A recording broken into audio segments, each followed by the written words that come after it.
Di ba di? Di ba di? Di ba di?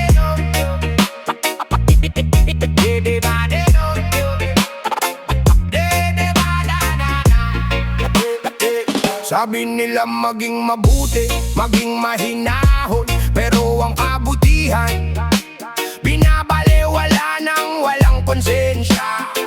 Pag ikaw naging maunawain, lalo kang tinatapakan. Kaya ngayon pinili kong maging totoo, walang pagkukunwari. Hindi ako masama, pero hindi na rin magpapaloko. Ang kabutihan ko, ginawang sandata laban sa akin. Kaya bawat salita ko ngayon, matalim, direkta, tumatama.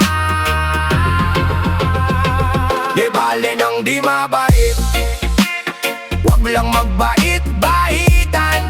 Mas pipiliin kong maging totoo kaysa magpanggap na banal. Ang kabutihang ibinigay ko, ibinalik nyo sa akin na sugat.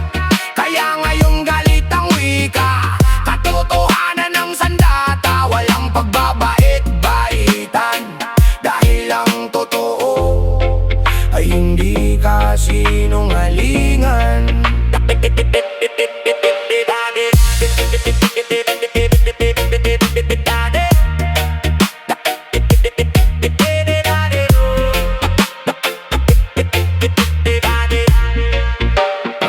Sabi nila magpatawad, huwag magtanim ng galit. Pero paano ko papatawarin ang paulit-ulit na sugat? Ang pagpapakumbaba ko, inabuso nyo ng sobra. Kaya ngayon ang bibig ko hindi na magpapigil. Bawat salita ay bakas na sakit na dinaanan. Bawat linya ay sigaw ng pusong pagod na magpanggap. Hindi ako naghahanap ng away, kayo ang nagtulak. Nahubarin ng maskara at ipakita ang totoo. Di bale nang di mabait, wag lang magbait-baitan. Mas pipiliin kong maging totoo kaysa magpanggap na banal. Ang kabutihang ibinigay ko, ibinalik nyo sa akin na sugat. Kaya ngayon galit ang wika, katotohanan ng sandata. Walang pagbabait-baitan, dahil ang totoo ay hindi kasinungalingan. Huwag niyong tawaging masama ang pagod na maging mabuti. Huwag niyong husgahan ng taong tinuruan niyong lumaban. Ang pagbabait-baitan ay lakson sa kaluluwa. Mas mabuti pang maging totoo, kahit masakit, kahit matalib.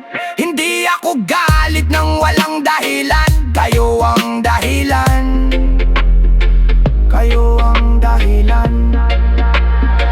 Bawat galit ko,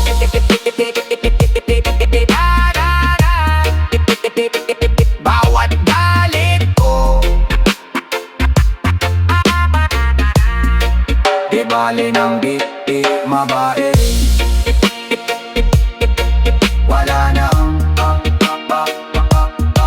babae-baitan. Ito ang totoo, kahit nakakasugat, kahit nakakasakit.